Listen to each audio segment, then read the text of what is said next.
and Fitness together in Matthews. Today we're going to be talking about myofascial release and some of the different things that you can use so you can see what might be the best option for you depending on where you are.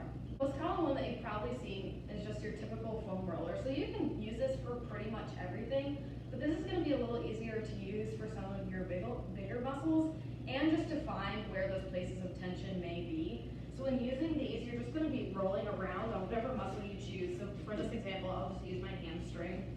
And you just roll around until you find that spot that has a lot of tension, and then you hold from there. So this can be good to find those spots since you have a lot of room to roll around and see where those places are. Now, another good option if it's too hard for you to sit on the ground to do this is to use just a hand roller. So for this one, you're able to just hold it while you're seated or in whatever position is easiest for you, and just use the pressure from your arms to roll and find those different spots, and then hold there too.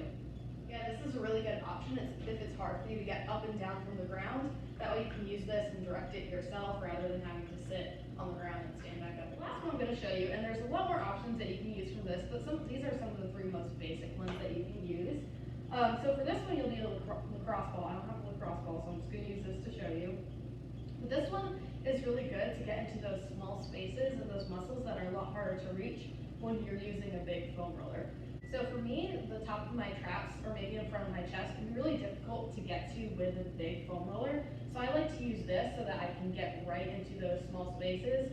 And you can typically do this against a wall or on the floor lying down if you're trying to get your chest, or maybe sitting on top of it if you're going to do your glutes. It just really depends on where you're using it. But again, this is really good for those smaller spaces that might be harder to get into with that foam roller. Those are just three ways you can do it. There's a lot of different tools that you can use, but these are some of the three most common and simple